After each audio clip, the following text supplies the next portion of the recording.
بسم الله الرحمن الرحيم الحمد لله والصلاة والسلام على رسول الله وعلى آله وصحبه ومن والاه وبعد. On reprend avec l'imam Al-Hazimi rahimahullah l'étude de son ouvrage Shurut al-A'imma al-Khamsa. بسم الله الرحمن الرحيم. قال المصنف رحمه الله تعالى بعلومه في الدارين وبعلوم شيخنا ومنهم عبد الله بن ثعلبة بن سعير أخرج عنه البخاري حديثا واحدا موقوفا تفرد به الزهري عنه ولا يعرف له راو غير الزهري.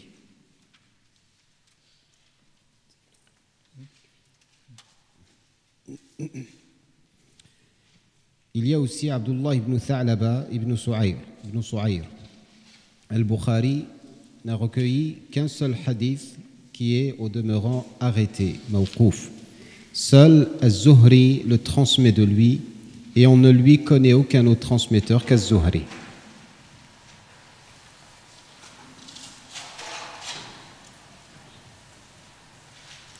Là aussi, Al-Hazimi confirme par cet exemple le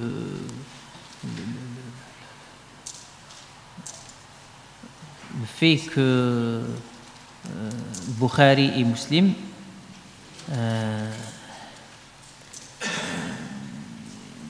n'exigent pas deux transmetteurs pour chaque classe de la chaîne de transmission, et à l'appui donc cet exemple rapporté de Ibn Shihab az-Zuhri. Cette condition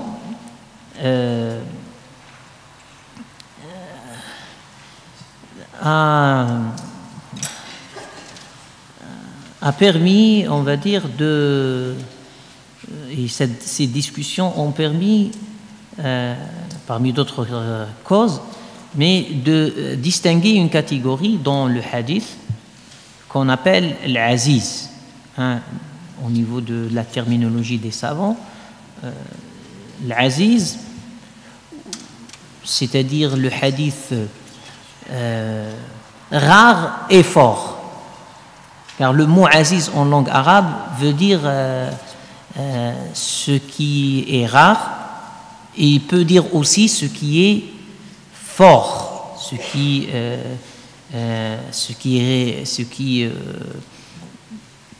qui se défend bien. Et donc, le fait qu'on a pensé que l'aziz, que dans la transmission il y a deux personnes, ça a donné cette appellation plus tard qu'on a nommé Al-Aziz. Donc si vous lisez les ouvrages de Mustalah al-Hadith, vous allez rencontrer dans les hadiths al-Ahad, dans les différentes formes de transmission des hadiths individuellement, une catégorie qu'on appellera Al-Hadith al-Aziz. Et donc, comme il y a une catégorie qu'on appellera le hadith al-gharib, étrange, ou étranger, c'est-à-dire qui est rapporté uniquement, ou plutôt dans une des classes au moins, par une seule personne. C'est-à-dire, au lieu que ça soit deux, on descend et il y a un. Par exemple, le hadith de Innama al-a'malu bin-niyyat que j'avais cité, c'est un hadith gharib. Gharib, étranger, parce qu'il est seul, isolé, dans une des classes au moins. Et là, il y a trois classes où c'est uniquement une personne qui le transmet. L'aziz, c'est celui qui est rapporté par deux. Et c'est là où on se croise avec cette définition de Al-Hakim al-Naysaburi. Donc, si on suit ce qu'avance Al-Hakim al-Naysaburi, tous les hadiths de Bukhari et Muslim seraient des hadiths aziz, ce qui n'est pas le cas. Non.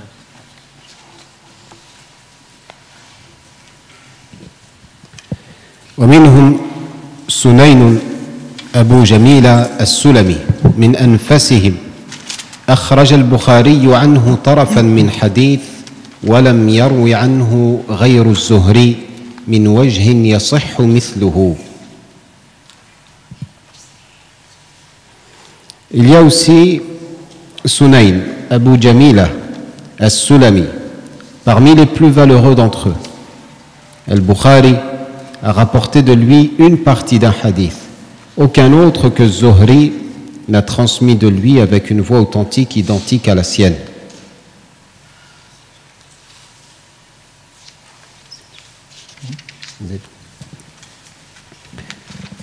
ومنهم أبو سعيد ابن المعلى أخرج عنه البخاري حديثا واحدا قال كنت أصلي في المسجد فدعاني رسول الله صلى الله عليه وسلم فلم أجبه ثم أتيته فقلت يا رسول الله صلى الله عليه وسلم إني كنت أصلي الحديث. وقد تفرد به عنه حفص بن عاصم ابن عمر بن الخطاب وما رواه عنه غير خبيب ابن عبد الرحمن ابن خبيب بن يساف. Il y a aussi Abu Sa'id al-Mu'alla. Bukhari n'a relaté qu'un seul hadith de lui, dans lequel il a dit: alors que je priais dans la mosquée, le prophète, le messager de Dieu, sallallahu alayhi wa sallam, m'appela et je ne pus lui répondre. Ensuite, je me rendis à lui en lui disant: messager de Dieu, j'étais en prière. Le hadith. Hafs ibn Asim ibn Umar ibn al-Khattab est son unique transmetteur. Et ce dernier n'en a qu'un seul également, Khubayb ibn Abdurrahman ibn Khubayb ibn Yasaf. Donc là aussi, c'est des exemples de hadiths qui se trouvent dans le Bukhari et qui sont rapportés de façon individuelle et non pas duelle.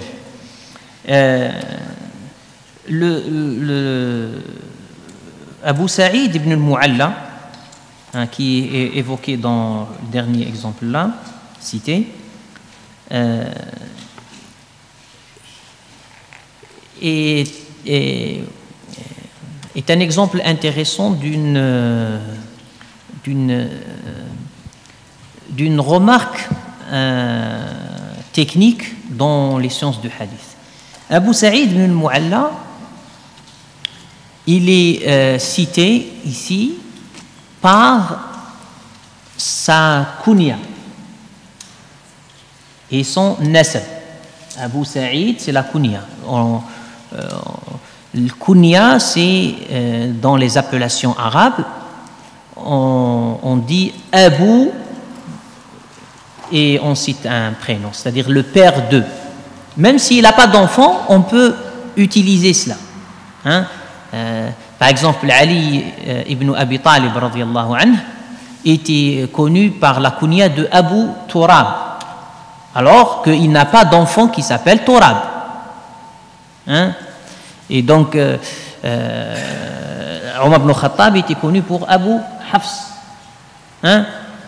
Mais il y a des personnes où la kunya, donc Abu ou bien Ali, Ibrahim, ainsi de suite. Donc cette kunya peut devenir la réputation de la personne. C'est-à-dire, on ne connaît plus la personne par son propre prénom, mais par sa propre kunya. Donc il est connu pour Abu Sa'id. D'où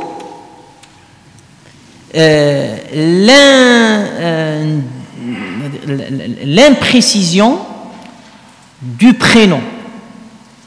Et donc, il se peut qu'on trouve, par exemple, dans cet exemple, il est appelé, par exemple, Rafi' ibn al-Mu'alla, hein? Ou bien Al-Harith, pardon, Rafi' ibn Aws, ou bien Al-Harith ibn Aws, ou bien Al-Harith ibn Nufay'. Donc on voit ici Ibn al-Mu'alla. Est-ce qu'il y a trois avis des spécialistes à identifier son prénom? Mais tous s'accordent sur la personne. Ça veut pas, quand tu trouves qu'il y a une divergence comme ça ne veut pas dire que la personne, ils ne la connaissent pas. Eux, ils ont identifié la personne. Abu Saïd ibn al-Mu'alla, il y a une personne. Ils la connaissent, ils savent qu'elle est fiable, qu'il est un transmetteur dans le Bukhari, tout. Ils connaissent sa biographie. Mais parce qu'il n'était pas connu par son prénom, la divergence était dans son prénom. Donc le fait que tu trouves dans les biographies, quand tu fais la recherche, une divergence sur le prénom, ça ne veut pas dire qu'ils ne connaissent pas la personne. Ou qu'il y ait plusieurs personnes. Comme Abu Huraira radiyallahu anhu, le grand compagnon. Là, sur son prénom, on a beaucoup à dire. Jusqu'à certains ont imaginé que c'est une personnalité imaginaire, qui n'a jamais existé. Et ça, c'est un manque de compréhension de cette réalité arabe que les savants, les muhaddithines ont connue et ont compris. Ce n'est pas parce qu'on n'a pas défini son prénom qu'il n'a jamais existé. Il a existé par sa kunya. Et donc ça, c'est très important. Et pareil, ici, par exemple, ce personnage, Abu Saïd ibn al-Mu'alla, dans le nasab, il y a aussi une autre astuce à comprendre. C'est que on peut comment dire, affilier la personne non pas à son père direct, mais comme disent les Arabes, à son père supérieur, l'ab al-a'la, comme dans l'héritage. Et donc lorsqu'on vient par exemple dans ce nom-là, dans ce personnage, on va trouver Abu Saïd.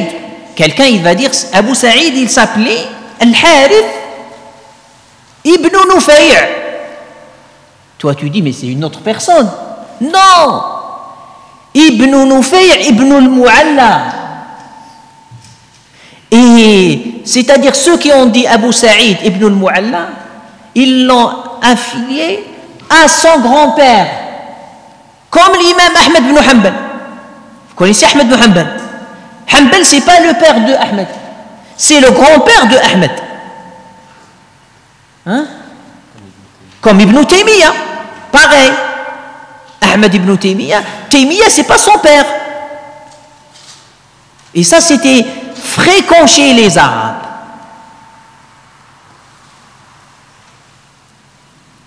Et donc, une personne vient et dit, mais non, Al-Harith ibn Nufay', nous, on a Abu Saïd ibn al-Mu'alla. Il va penser que c'est deux personnes différentes. Et ça arrive beaucoup aux chercheurs contemporains qui ne maîtrisent pas la technicité du hadith.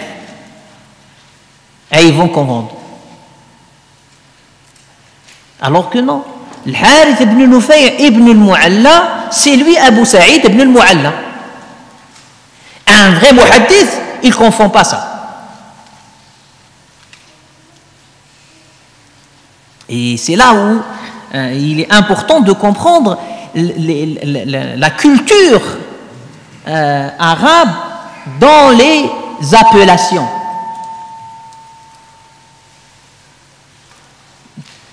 Pareil, on avait déjà dans un séminaire précédent parlé de la culture arabe dans la datation.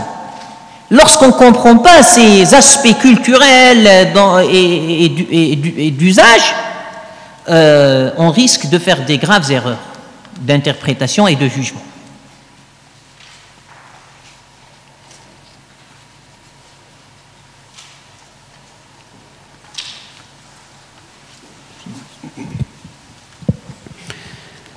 Vous remarquez, pardon, Cheikh Mohamed, vous remarquez que là, dans les exemples, on ne s'arrête pas sur le contenu de l'exemple. Hein?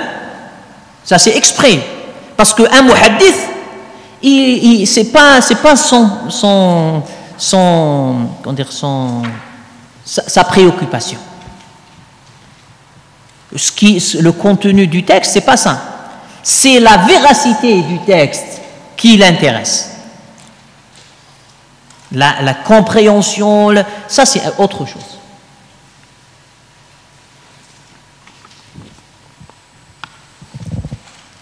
Donc il ne cherche pas d'une certaine... C'est pour cela qu'on a dit, le muhaddith est fidèle. Quelqu'un qui transmet, il fait attention à qu'il ne juge pas selon ses appréciations du sens. Mais c'est une méthodologie de rigueur qui exige de transmettre ou de ne pas transmettre. Non. ومنهم أبو عقبة سويد ابن النعمان ابن مالك ابن عامر الأنصاري وكان من أصحاب الشجرة أخرج عنه البخاري حديثا واحدا خرجنا مع رسول الله صلى الله عليه وسلم عام خيبر حتى إذا كنا بالصهباء وهي من أدنى خيبر الحديث وقد تفرد به عنه بشير بن يسار. C'est le cas d'Abu Uqba, Suwayd ibn Nu'man ibn Malik ibn Amir al-Ansari, lequel faisait partie des compagnons qui avaient prêté allégeance sous l'arbre. Là aussi, le Bukhari n'a évoqué de lui qu'un seul hadith. Nous sommes sortis avec le messager de Dieu, sallallahu alayhi wa sallam, l'année de la bataille de Khaybar, jusqu'à ce que nous ayons atteint As-Sahba, l'endroit le plus proche de Khaybar, le hadith. Seul Bashir ibn Yassar l'a transmis de lui.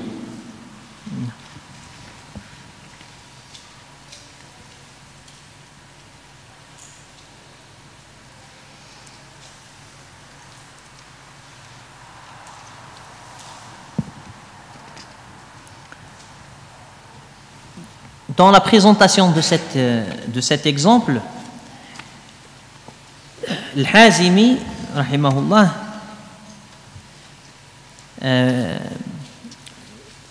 présente Abu Uqba, Suwayd ibn Nu'man ibn Malik ibn Amir al-Ansari, radiyallahu anhu, qu'il faisait partie des Ashab al-Shajar, donc l'arbre, les gens de l'arbre.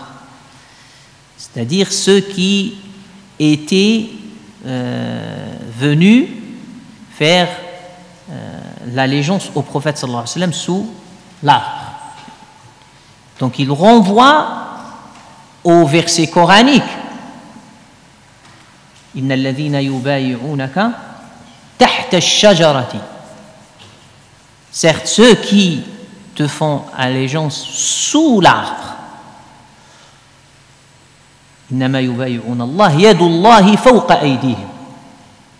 C'est-à-dire la protection d'Allah subhanahu wa ta'ala est sur eux. Allah subhanahu wa ta'ala est avec eux. Donc ils sont honorés par cette citation d'Allah subhanahu wa ta'ala dans le Coran. Donc ils ont une place connue en théologie musulmane. Cette présentation est importante pour donner une information utile dans le hadith. Il n'est pas en train de donner on va dire une appréciation pour montrer seulement leur place. Non. C'est qu'il est en train de nous dire c'était des nobles responsables de la communauté et qui sont très connus. C'est ça l'intelligence de cette précision. C'est que puisqu'ils sont si reconnus, si célèbres, nobles, responsables de la communauté médinoise et qui viennent au prophète sallallahu alayhi wa sallam comme représentants de la communauté médinoise, le hadith aurait été rapporté de plusieurs personnes. Or là, il est aussi rapporté par une seule personne. Donc la célébrité n'implique pas le nombre de transmetteurs et d'élèves. Et cet exemple est fort puissant contre le Hakim et ses soutiens. Non.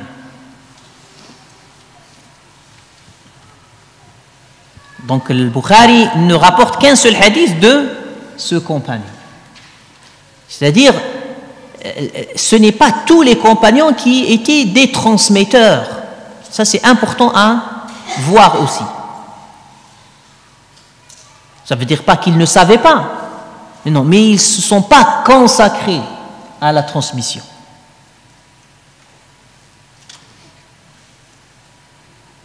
La preuve, il n'y a qu'un hadith de lui dans tout le Bukhari. Non. ومنهم خولة بنت ثامر وقد أخرج البخاري منفردا به من حديث أبي الأسود عن النعمان ابن أبي عياش عن خولة بنت ثامر عن النبي صلى الله عليه وسلم إن رجالا يتخوضون في مال الله بغير حق. قال الدارقطني ولا تعرف خولة بنت ثامر إلا في هذا الحديث ولم يروي عنها غير النعمان ابن أبي عياش وهذا اللفظ يشبه لفظ عبيد سانوطا عن خولة بنت قيس ابن قهد امرأة حمزة عم النبي صلى الله عليه وسلم فإن كانت هي التي روى عنها النعمان بن أبي عياش ونسبها إلى ثامر فالحديث مشهور وإن كانتا امرأتين فابنة ثامر لم يروي عنها غير النعمان بن أبي عياش. Parmi eux, il y a également Khawlatu bint Thamir. Al-Bukhari est le seul à avoir relaté un hadith d'après Abu al-Aswad, d'après Al-Nu'man ibn Abi Ayyash, d'après Khawla bint Thamir, selon le prophète sallallahu alayhi wa sallam. Il est des hommes qui se permettent de manipuler les biens de Dieu sans aucun droit. Ad-Daraqutni a clairement affirmé que Khawlatu bint Thamir n'est connu que dans ce hadith et que son seul transmetteur était Nu'man ibn Abi Ayyash. L'énoncé de ce texte se rapproche de celui de Ubayd Sanuta, d'après Khawla bint Qais ibn Fahd ou donc il y a une faute ici, c'est pas Fahd, c'est Qahd. L'épouse de Hamza, qui est l'oncle du prophète sallallahu alayhi wa sallam. S'il s'agit de Khawla, de celle Khawla, dont An-Na'man ibn Abi Ayyash a relaté le texte en l'affiliant à Thamir, alors le hadith est notoire. Par contre, s'il est question de deux femmes différentes, alors personne d'autre que An-Nu'man ibn Abi Ayyash n'a transmis de la fille de Thamir.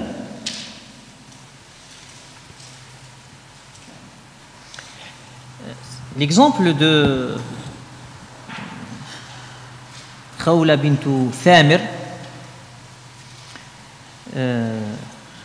nous enseigne quelques règles ou quelques idées de la science du hadith. La première, c'est que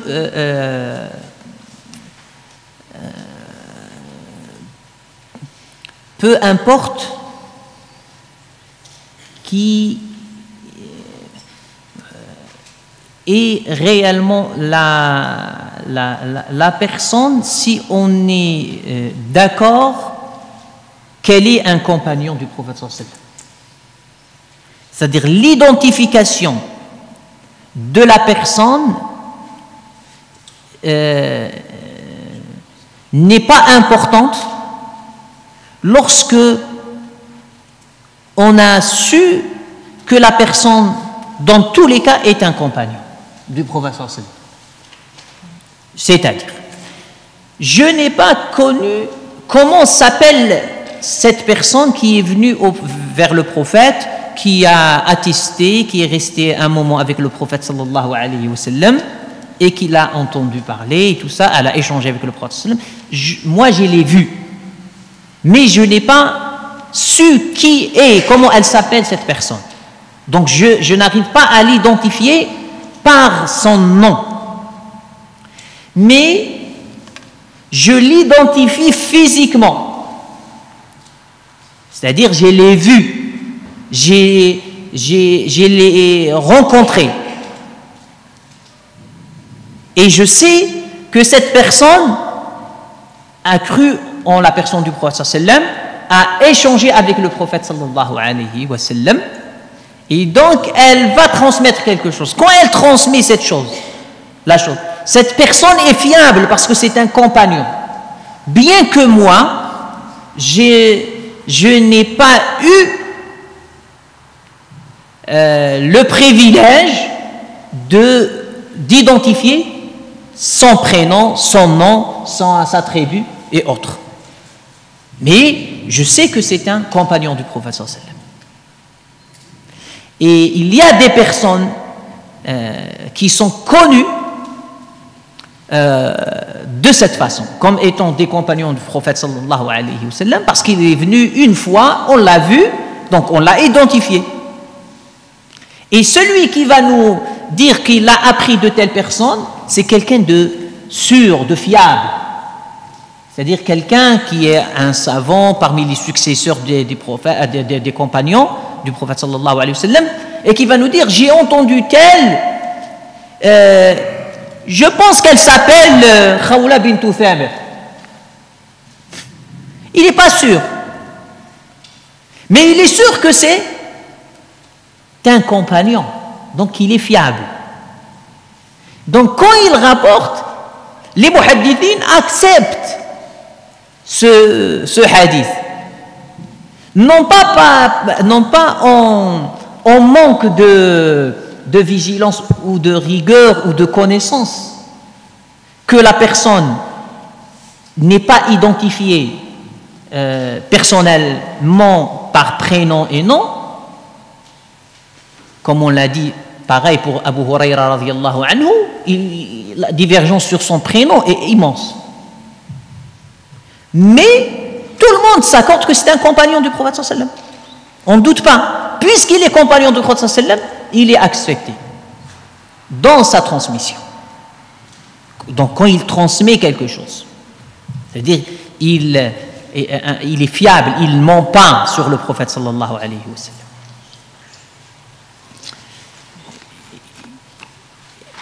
Ici, le cas de Khawla bint Thamir pose un certain problème sur son identification personnelle. Mais elle ne sort pas de cette règle qu'elle est un compagnon du prophète sallallahu alayhi wa sallam. Puis, elle n'est connue comme rapporteuse que dans ce hadith que rapporte le Bukhari radiyallahu anhu. La seule personne qui a rapporté ce hadith d'elle, c'est An-Nu'man ibn Abi Ayyash.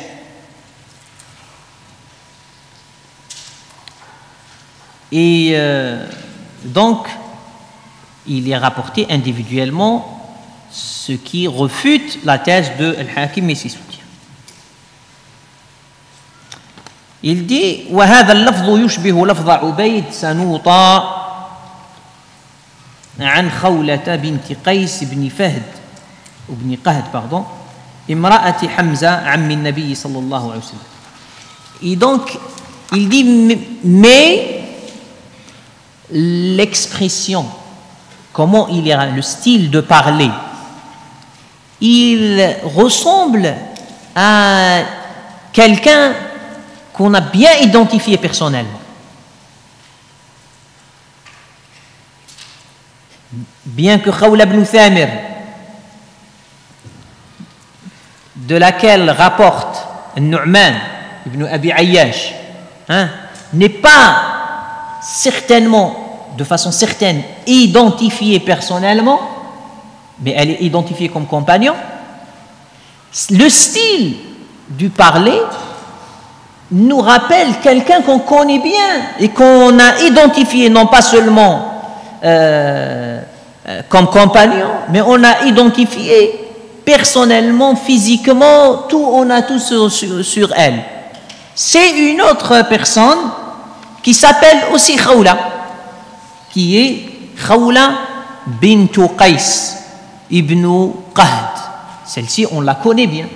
Elle est l'épouse de Hamza, l'oncle du prophète sallallahu alayhi wa sallam. Alors là, la conclusion, il dit, si c'est elle, فإن كانت هي التي روى عنها النعمان, si c'est elle, donc c'est Khawla ibn Thamir, c'est en vérité c'est Khawla bint Qais. Mais Nu'man, il s'est trompé, il l'a affilié à Thamir au lieu de la filier à Qais. C'est possible, une erreur de sa part. Il dit, ça n'a aucune conséquence sur le hadith, puisque ce hadith est célèbre, mashhour, connu. Et s'ils sont deux femmes différentes, وإن كانت امرأتين فابنة ثامر لم يروي عنها غير النعمان بن أبي عياش. Alors, dans ce cas-là, cette femme, Khawla bint Thamir,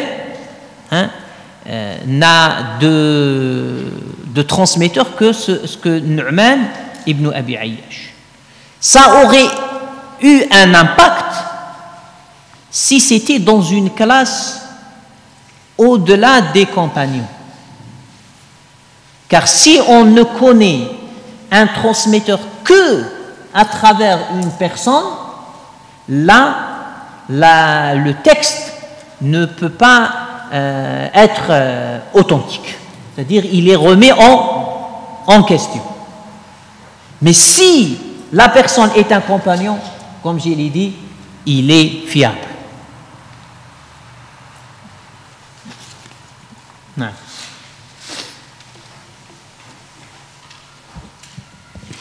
وممن تفرد مسلم بإخراج حديثه على النحو المذكور عدي بن عميرة الكندي أخرج مسلم له حديثا واحدا وهو من استعملناه على عمل فكتمنا مخيطا فما فوقه الحديث ولم يروي عنه غير قيس ابن أبي حازم. Parmi ceux dont seul Muslim a relaté son hadith dans les mêmes circonstances que précédemment évoquées, il y a Adi ibn Amira al-Kindi. En effet, Muslim ne possède que ce seul texte venant de lui. Toute personne que nous employons dans le cadre d'une mission qui nous cachera un bien comparable à une aiguille ou plus, le hadith.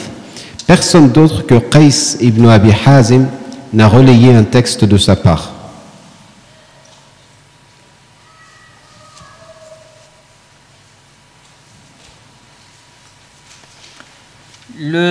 L'exemple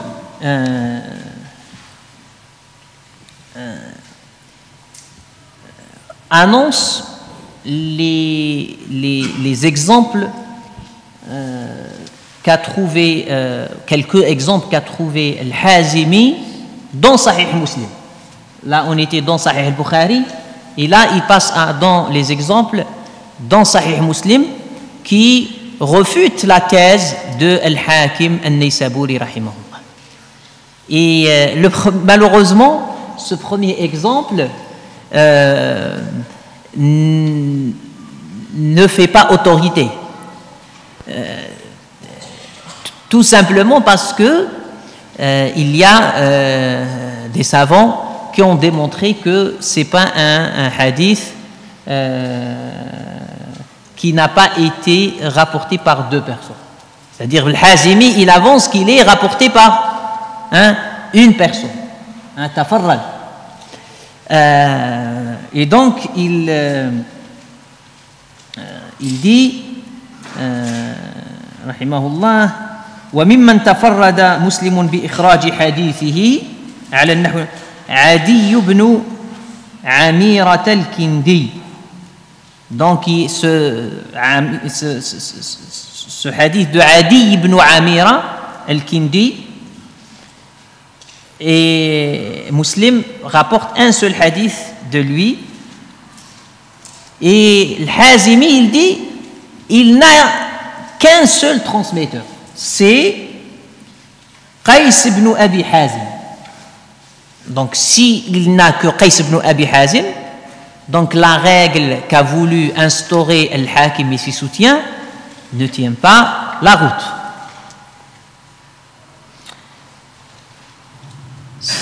Or, après vérification, recherche, là, Al-Hazimi, ce qu'il a reproché à Abu ibn Abd al-Barr et ibn Makula en suivant Al-Hakim, et ici, lui aussi, il n'a pas vraiment on va dire assuré. Il y a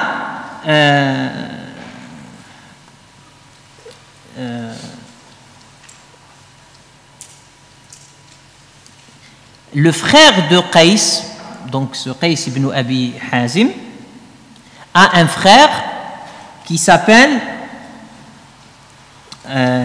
Al-Irs. Il s'appelle Al-Irs. Donc,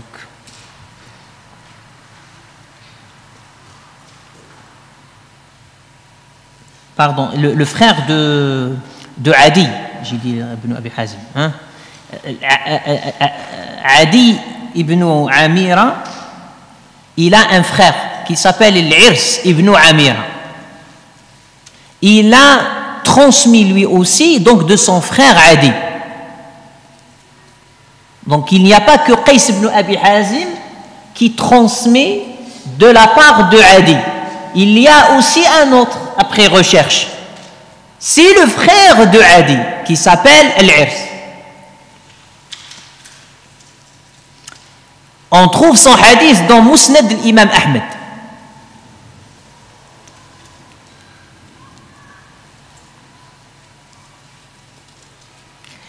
On trouve une autre personne qui rapporte de Adi ibn Amir al-Kindi. Une autre personne, c'est-à-dire on a maintenant trois personnes. Là, Al-Hazimi, il n'a pas vraiment assuré. On a Raja ibn Hayawa, le conseiller de Omar ibn Abdelaziz. Le hadith est aussi dans Musnad l'imam Ahmed ibn Hanbal. On a une quatrième personne. C'est le fils de Adi.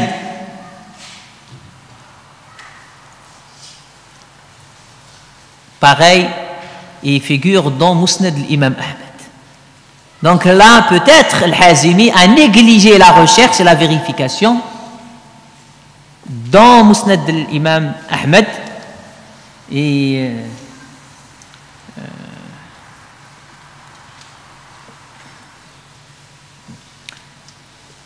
celui on a parlé de Daraqutni, il a avancé ce que a dit Al-Hazimi. Et donc, peut-être Al-Hazimi s'est laissé entraîner par Daraqutni dans cette critique. Hein, rahimahullah. Donc, on rappelle l'importance de la vérification et la non-imitation des auteurs. نعم.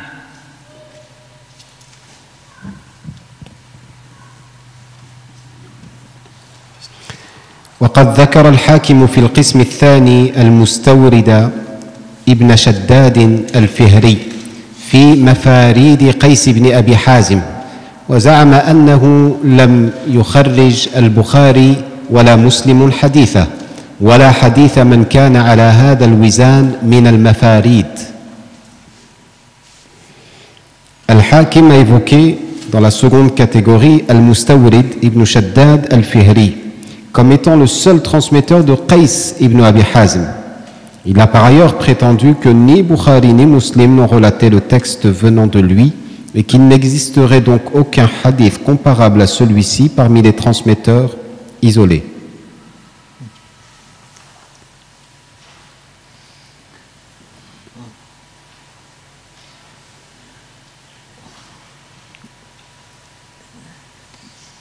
Al-Hazimi essaye donc de prouver que la thèse de Al-Hakim et ses soutiens par rapport à cette condition dans Bukhari et Muslim est fausse. Par les exemples. Là, il passe à des exemples concernant Sahih Muslim. Et puis, il reproche à Al-Hakim un constat qu'il avance, Al-Hakim, qu'il prétend, et que Al-Hazimi considère comme faux. Il dit que Al-Hakim évoque le Mustawrid ibn Shaddad al-Fihri parmi les rapporteurs de Qais ibn Abi Hazim, c'est-à-dire que ce Qais ibn Abi Hazim n'a qu'un transmetteur qui est Al-Mustawrid ibn Shaddad al-Fihri. Et il prétend donc que Bukhari et Muslim ne connaissent pas son hadith, qu'ils ne l'ont pas rapporté. Et qu'ils n'ont pas rapporté aussi tous ceux qui sont de ce type de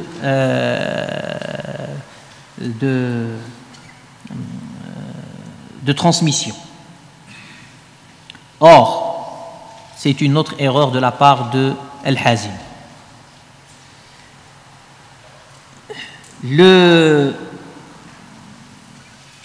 Ce Mustawrid ibn Shaddad al-Fihri a d'autres transmetteurs que Qais ibn Abi Hazim. Parmi eux figure Ma'bad ibn Khalid et son hadith se trouve dans Sahih Muslim. Donc,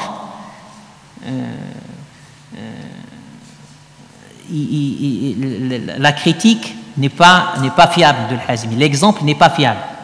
On a un autre transmetteur de Al-Mustawrid qui s'appelle Ulay ibn Rabah. Ulay ibn Rabah. Donc, à travers cette confrontation d'exemples, on arrive à voir la fiabilité ou non de ce que avance tel ou tel auteur. Donc, bien que la thèse de Al-Hakim et ses soutiens n'est pas on va dire cohérente, l'exemple cité ici par Al-Hazimi n'est pas le bon exemple. Non.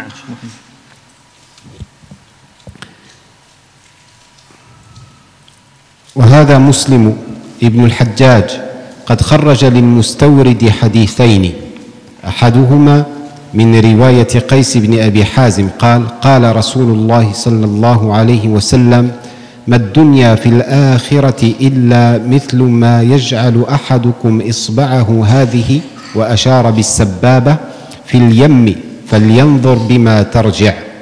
والثاني أخرجه من حديث موسى بن علي عن أبيه علي بن رباح قال قال المستورد القرشي عند عمرو بن العاص سمعت رسول الله صلى الله عليه وسلم يقول تقوم الساعة والروم أكثر الناس الحديث وقد روى عنه غير واحد من المصريين والشاميين.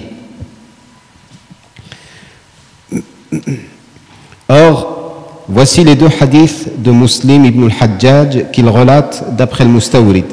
L'un d'eux figure dans la transmission de Qais ibn Abi Hazim, lequel a dit, le messager de Dieu sallallahu alayhi wa sallam a dit, ce bas monde face à l'au-delà est comparable à celui qui plonge son doigt en montrant son index dans l'océan, qu'il regarde donc ce qu'il en fera sortir. Le second est rapporté d'après Moussa ibn Ali, d'après son père, Ibn Ulay, d'après son père, Ulay ibn Rabah. Donc c'est Ulay, c'est pas Ali. Ulay ibn Rabah, qui a dit, Al-Mustawrid Al-Qurashi a dit en présence de Amr ibn al-As, j'ai entendu le messager de Dieu, sallallahu alayhi wa sallam, dire, l'heure retentira et les Byzantins seront plus nombreux que les autres. Le hadith. Plus d'un transmetteur parmi les Égyptiens et les Syriens ont transmis de lui.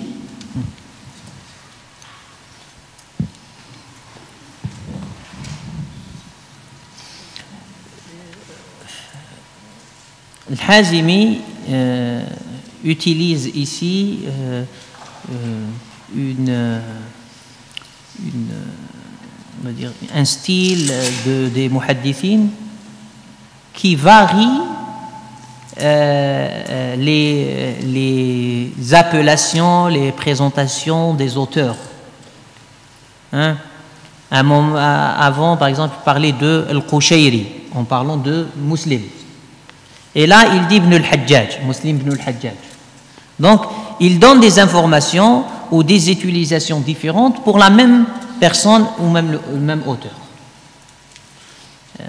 Donc, il est important pour l'étudiant de ces ouvrages de maîtriser les biographies parce que les auteurs varient dans leur présentation.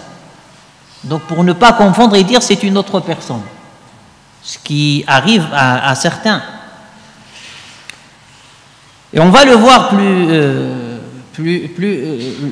sur une autre question liée à l'exemple même, qui est Al-Mustawrid. Al-Mustawrid, il est présenté tout d'abord par Mustawrid ibn Shaddad al-Fihri, et ici il le présente comme Al-Mustawrid Al-Qurashi. Donc, à ne pas penser que c'est deux personnes différentes. Tout simplement parce qu'il évoque Al-Qurashi, c'est la tribu qui est contenue dans une, on va dire, dans une tribu plus large. C'est comme on va dire aujourd'hui un Lyonnais, je le présente comme Lyonnais, et puis demain je dirai le Français. C'est la même chose. Seulement, j'ai donné une précision par rapport on va dire, à sa localisation en France. Donc là aussi, il est question de donner une précision de ce transmetteur. Donc, ce qui est très utile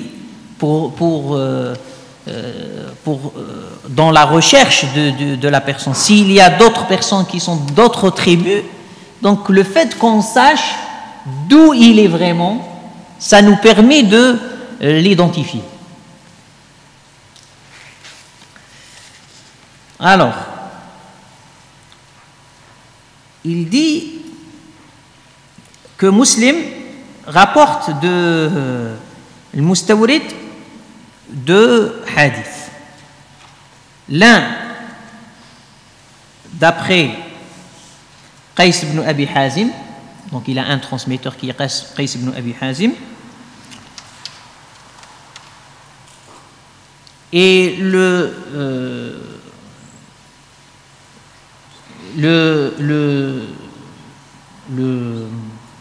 second, il est de Ulay ibn Rabah. Non.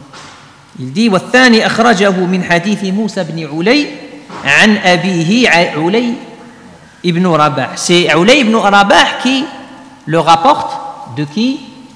De Al-Mustawrid Al-Qurashi. قال المستورد القرشي عند عمرو بن العاص. Donc le Mustawrid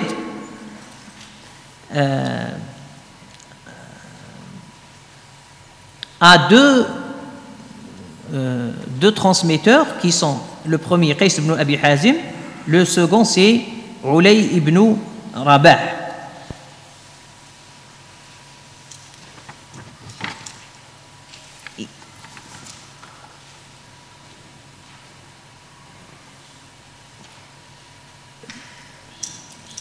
Il dit que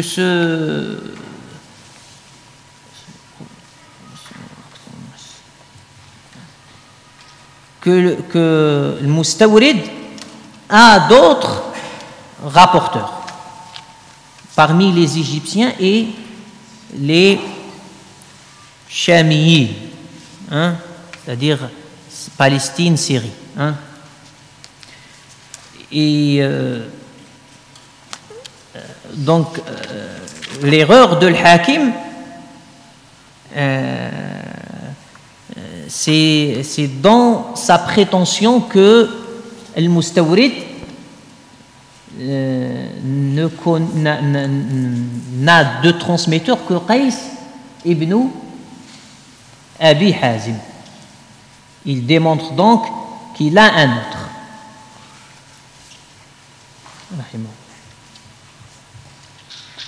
C'est bon, Cheikh Mohamed?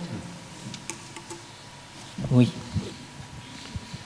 ومنهم قطبة بن مالك أخرج عنه مسلم حديثا واحدا قال صليت وصلى بنا رسول الله صلى الله عليه وسلم فقرأ قاف والقرآن المجيد الحديث ولم يروي عنه غير زياد ابن علاقة وقد زعم الحاكم أن قطبة هذا لم يخرج حديثه في الكتابين لما توهمه. Il y a aussi Qutba ibn Malik, dont Muslim n'a recensé qu'un seul hadith dans lequel il a dit « J'ai prié et le prophète sallallahu alayhi wa sallam dirigeait notre prière. Il récitait la sourate Qaf par l'auguste Coran, le hadith. Seul Ziyad ibn Ilaqa a rapporté son hadith. Pourtant, Al-Hakim affirme que le texte de Qutba ne figure dans aucun des deux ouvrages par le fait de ses approximations. » Donc là, c'est par cette individualité de Ziyad ibn Ilaqa à transmettre le hadith de Qutba ibn Malik qu'il met en cause la thèse de Al-Hakim. Puis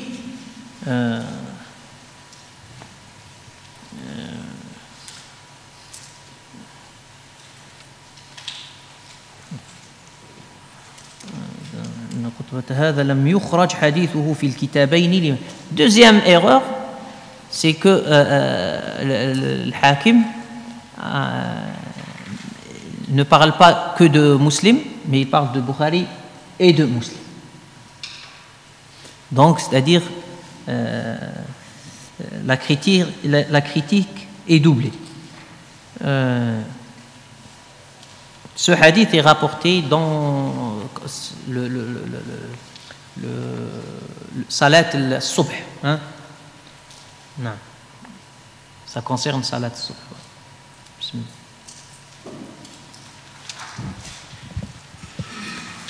ومنهم أبو عبد الله طارق بن أشيم والد أبي مالك أخرج عنه مسلم حديثين أحدهما سمعت رسول الله صلى الله عليه وسلم يقول من قال لا إله إلا الله وكفر بما يعبد من دون الله حرم ماله ودمه وحسابه على الله. الثاني كان الرجل إذا أسلم علمه النبي صلى الله عليه وسلم الصلاة. الحديث. وقد تفرد بالرواية عنه ابنه أبو مالك سعد بن طارق. أبو مالك سعد بن طارق. نعم. Parmi eux, il y a Abu Abdillah Tariq ibn Ashyam, le père de Abu Malik. Muslim recense deux hadiths de lui. Dans l'un, il est dit: j'ai entendu le prophète sallallahu alayhi wa sallam dire: quiconque dit il n'y a de divinité que Dieu et renie tout ce qui est adoré en dehors de Dieu, ses biens et sa vie seront inviolables. Son jugement ne dépendra que de Dieu. Le second relate: lorsqu'un homme se convertissait, le prophète sallallahu alayhi wa sallam lui enseignait la prière. Le hadith. Son fils Abu Malik Sa'd ibn Tariq est le seul à transmettre de lui.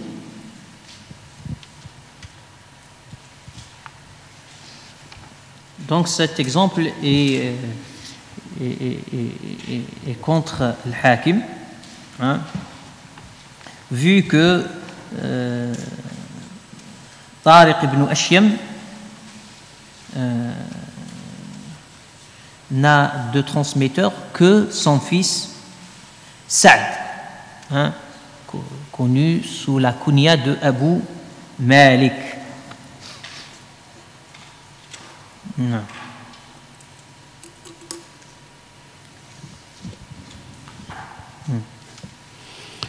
ومنهم نبيشة الخير ابن عبد الله ابن عتاب أخرج عنه مسلم حديثا واحدا في أيام التشريق. نعم. وقد أخرج له البرقاني في كتابه المخرج على الصحيحين حديثا آخر في العتيرة، ولم يوجد في أكثر النسخ سوى الحديث الأول، وليس له راو سوى أبي المليح عامر ابن أسامة.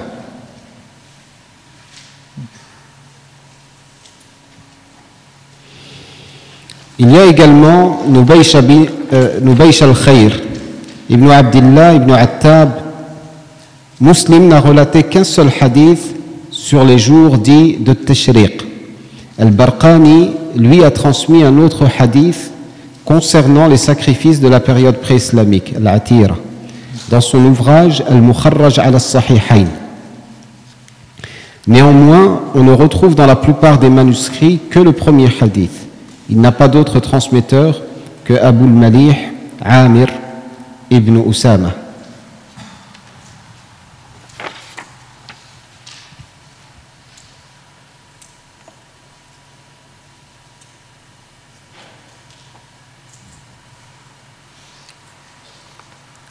Ce hadith que Muslim rapporte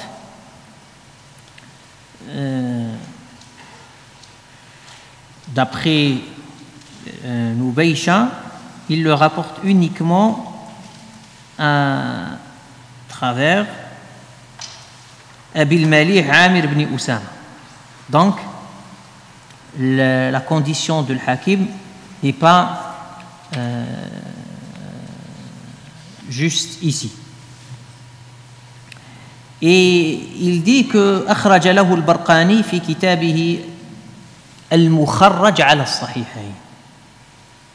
Donc, al-Barqani, et ça c'est une littérature, hein, la littérature qui prend les conditions de Bukhari et Muslim et essaye de rejoindre les chaînes de transmission de Bukhari et Muslim. C'est-à-dire un auteur, il vient et il essaye de se connecter au cheikh de Bukhari ou plus élevé que son cheikh, hein.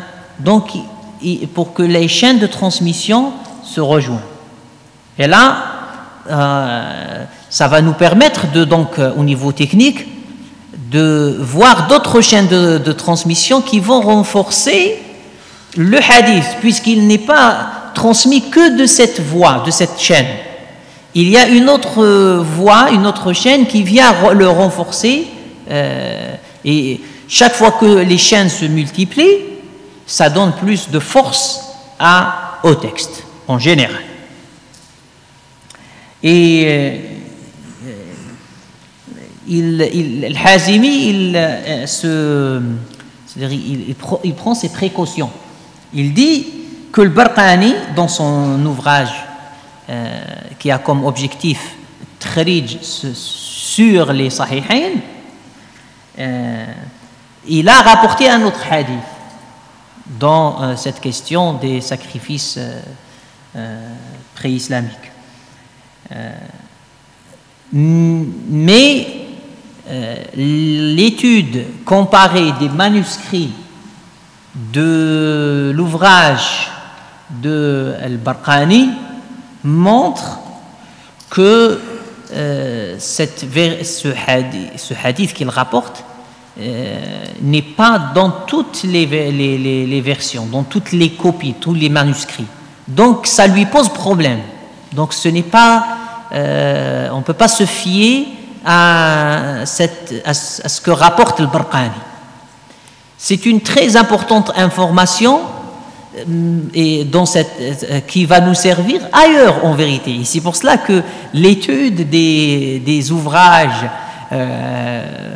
nous permet de les exploiter, non pas seulement dans l'objet pour lequel l'auteur a rédigé, mais peut-être dans d'autres sciences. Et là, dans la publication de Kitab al-Barqani, cette information est plus que précieuse. Parce que déjà, à cette époque, il y avait problème soulevé des manuscrits de l'ouvrage de al-Barqani.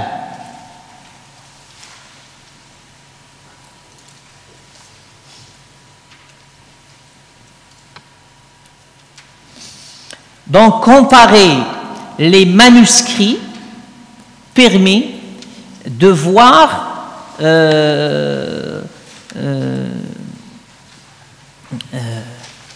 les informations utiles rédigées par l'auteur. Et c'est une porte de divergence possible. C'est-à-dire que lorsque un savant se réfère à un manuscrit, sans avoir les autres versions, les autres copies, il peut construire quelque chose, une idée ou une réflexion, qu'il s'avère avec la vérification des autres manuscrits, par exemple, qu'elle n'est pas juste et qu'elle n'est pas fondée. Tout simplement parce que le manuscrit sur lequel il s'est appuyé n'est pas le meilleur, le bon. Et c'est arrivé, par exemple, certains ont dit hadith, allez, on reste dans innamal a'malu binniyat. On dit que innamal a'malu binniyat au singulier n'existe pas. Et c'est parce que lorsqu'ils ont fait la recherche, la vérification de cette version du hadith, ils ont cherché dans les versions de l'Muwatta de Malik célèbres, en l'occurrence celle de Yahya ibn Yahya al-Laythi, celle de Abu Mus'ab al-Zuhri, celle de al-Qa'nabi, ils n'ont pas trouvé cette version. Or, la recherche plus poussée, elle a conduit à la trouver dans une autre version, celle de Mohammed al-Hassan al-Shaybani. C'est là où on voit qu'on peut construire une idée, une réflexion sur des données incomplètes. Et la rigueur du choix des manuscrits, des publications, relève de cette rigueur de la recherche et de la vérification, et donc des sources de données sur lesquelles on construit une réflexion et un jugement.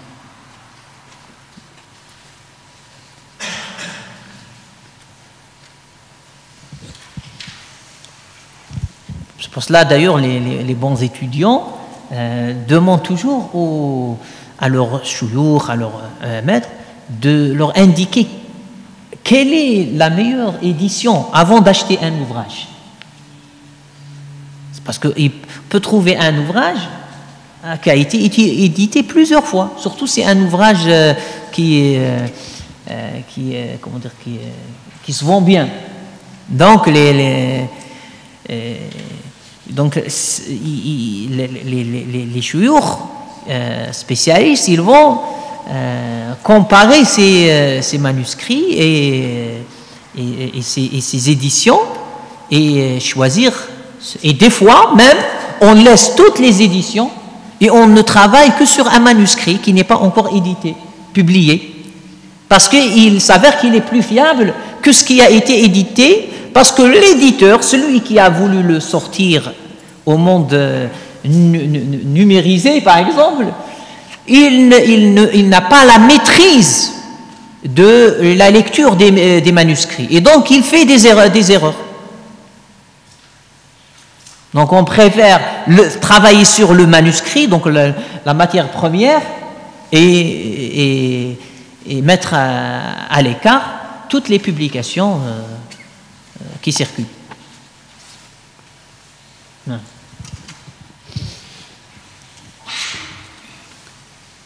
ومن مفاريد التراجم في الكتابين حديث الأعمال بالنية، فإن البخاري استفتح كتابه به، رواه عن الحميدي عن سفيان عن يحيى بن سعيد الأنصاري عن محمد بن إبراهيم التيمي عن علقمة بن وقاص الليثي عن عمر بن الخطاب رضي الله عنه عن النبي صلى الله عليه وسلم الحديث، وقد أخرج في الكتابين في عدة مواضع، وهو من غرائب الصحيح مدني المخرج، ولم يروى عن النبي صلى الله عليه وسلم من وجه يصح مثله إلا من حديث عمر، فهو في الحقيقة من مفاريده، ولا يثبت عن عمر إلا من رواية علقمة ابن وقاص، ولا رواه عن علقمة إلا التيمي، تفرد به يحيى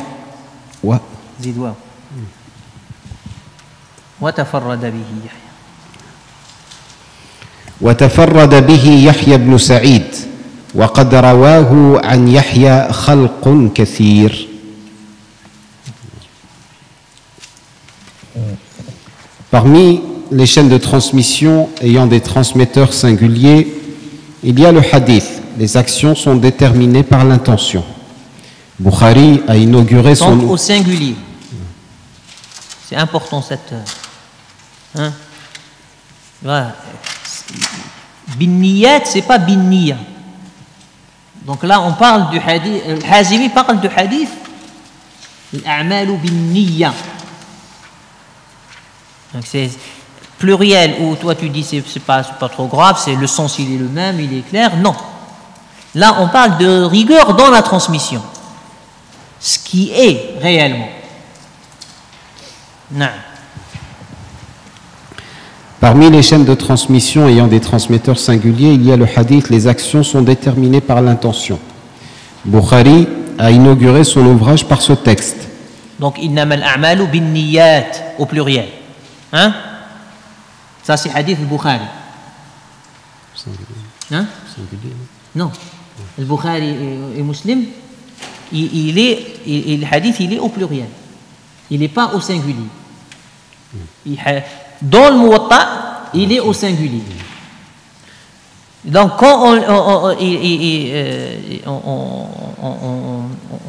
on utilise dans al-qab al-hadith, c'est les appellations des hadiths, on dit hadithu al-a'malu bin-niyya au singulier pour inclure l'autre version. Mais la version célèbre, répandue, connue, c'est celle qui est au pluriel. Innama al-a'malu bin-niyyat. Bukhari a inauguré son ouvrage par ce texte. Il le relate d'après al-Humaydi, d'après Sufyan, d'après Yahya ibn Sa'id al-Ansari, d'après Muhammad ibn Ibrahim al-Taymi, d'après Alqama ibn Waqqas al-Laythi, d'après Omar ibn al-Khattab, que Dieu soit satisfait de lui, d'après le prophète sallallahu alayhi wa sallam, le hadith. Il est rapporté dans les deux collections à plusieurs reprises et fait partie des textes authentiques les plus rares. Ces rapporteurs sont tous médinois. Aucune autre voix n'a été transmise de façon authentique hormis celle de Omar. Il figure en réalité parmi ces transmissions isolées. En effet, il n'est valide d'après Omar que par l'entremise de Alqama ibn Waqqas et At-Taymi. Et At-Taymi est le seul à l'avoir transmis de Alqama. Et Yahya ibn Sa'id est son unique transmetteur. C'est seulement à partir de Yahya qu'un nombre considérable de personnes l'ont relayé. Ce hadith qu'on trouve dans le Bukhari et dans Muslim, le Bukhari a voulu le mettre, le placer tout au début de son ouvrage. C'est une indication de la part de Al-Bukhari de l'importance donc de ce hadith et du sens de ce hadith, c'est-à-dire la sincérité, la pureté de l'acte, et ça a été suivi par énormément d'auteurs. Le hadith dans les deux ouvrages est rapporté dans les premières classes de façon individuelle, singulière. Donc, rawahu an al-Humaydi, d'après al-Humaydi, d'après Sufyan, d'après Yahya ibn Sa'id al-Ansari, an Muhammad ibn Ibrahim al-Taymi, an Alqamah ibn Waqqas al-Laythi, an Umar ibn al-Khattab radiyallahu anhu, an al-Nabi sallallahu alayhi wa sallam. Autre information, c'est qu'il est évoqué ou cité dans ces deux ouvrages dans plusieurs endroits. C'est-à-dire le muhaddith, comme le Bukhari ou Muslim, ont des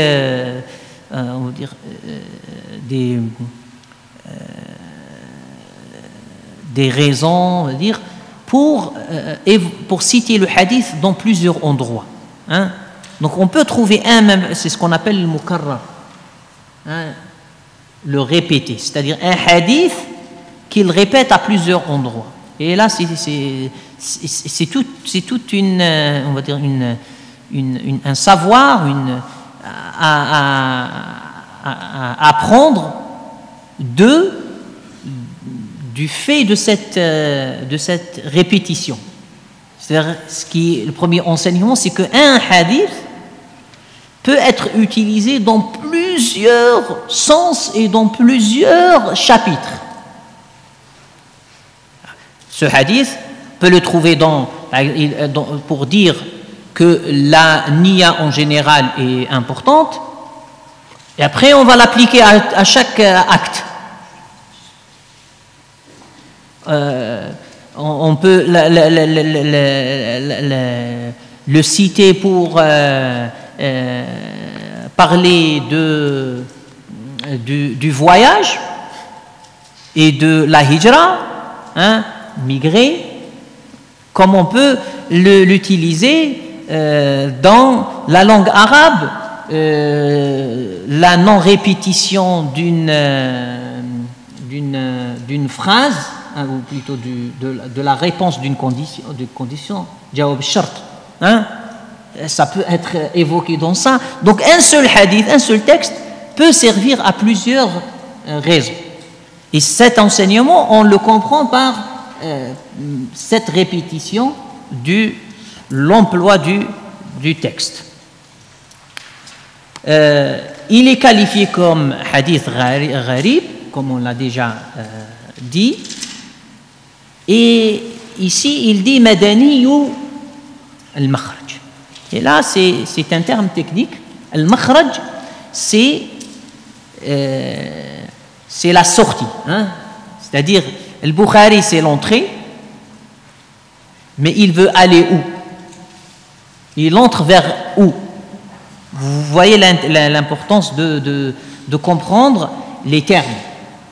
Et c'est lui qui cherche, c'est lui qui se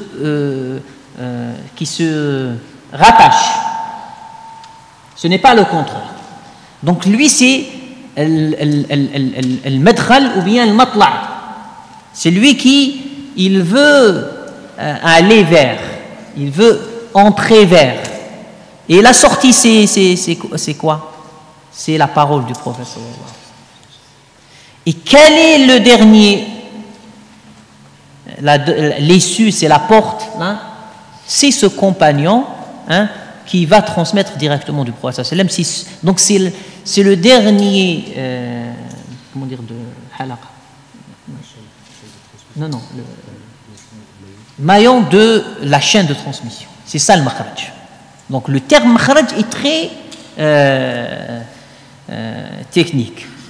Et il dit que c'est des Madani, donc c'est des Médinois.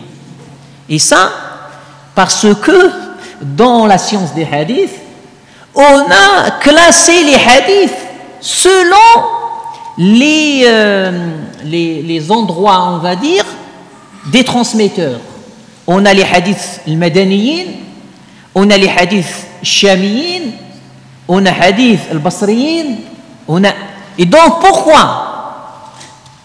C'est pour étudier les transmetteurs. Les Madaniyin ont des transmetteurs qui sont plus fiables que d'autres. Lorsqu'on parle de Ibn Shihab, Zuhri, c'est un Madani. Saïd ibn al-Musayyib, c'est un Madani, par exemple. Les plus fiables, c'est qui? C'est Malik. Donc si quelqu'un vient d'ailleurs et rapporte des Madaniyin, ce que Malik ne rapporte pas, par exemple, il est mis en cause. On le soupçonne, on dit il peut se tromper là. Pareil, si Malik rapporte des Shamiyin, là il n'est pas si fiable qu'un Shami, un Awza'i par exemple. Donc ça, c'est la connaissance de ces rapporteurs par rapport aux endroits et leur attachement aux endroits, à la fréquence. Quelqu'un qui habitait à Médine, quelqu'un qui habitait qui allait faire son commerce, donc chaque année il était dans cet endroit-là, il a côtoyé plus. C'est pas comme quelqu'un qui est de visite, de passage, il a fait son hajj une fois et il n'est jamais revenu. Ça, c'est des détails techniques qu'ils ont établi leur liste.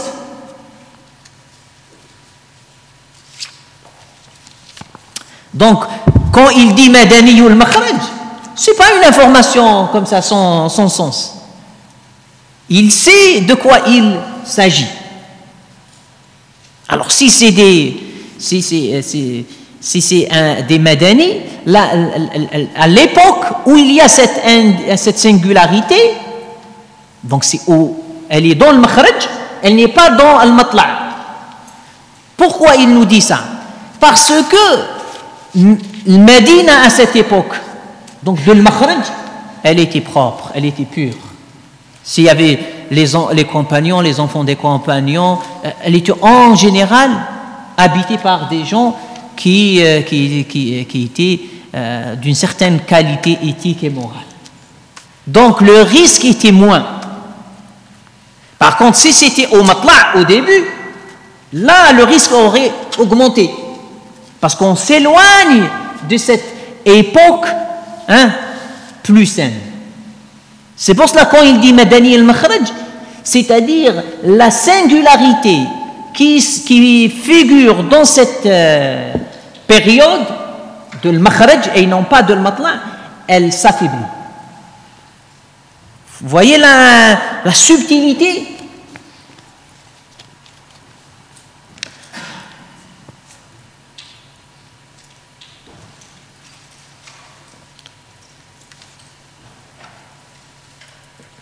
Après Yahya ibn Sa'id,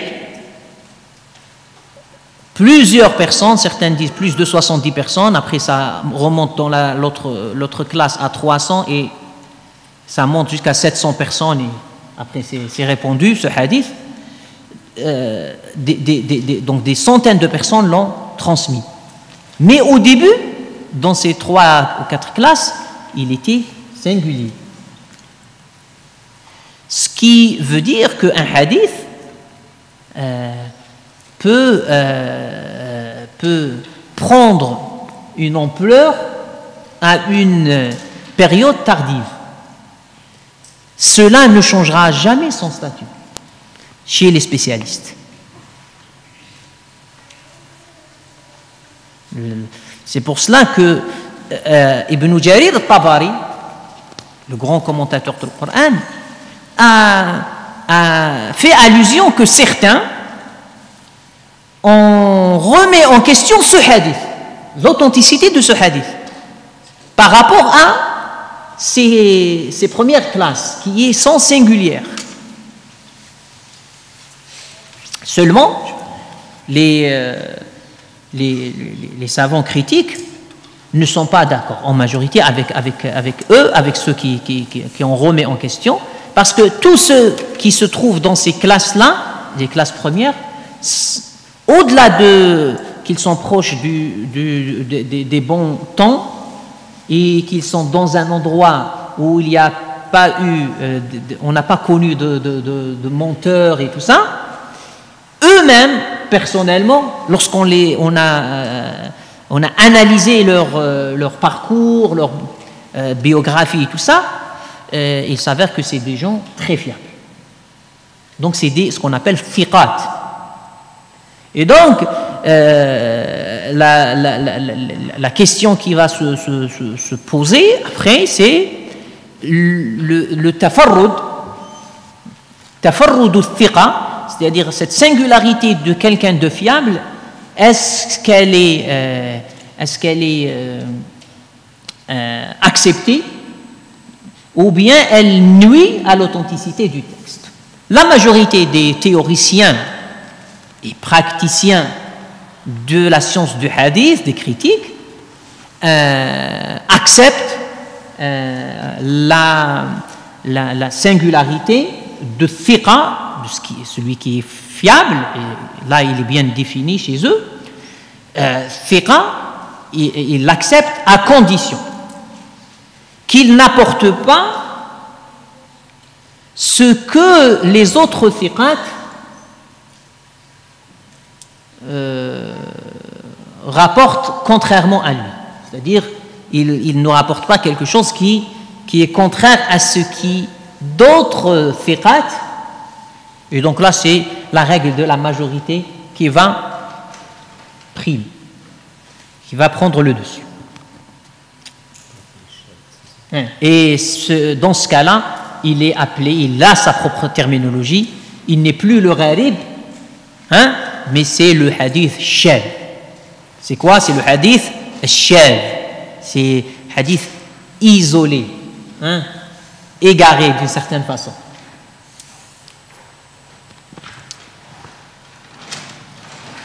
نعم وهذا موقف حسن. On s'arrête sur ce point.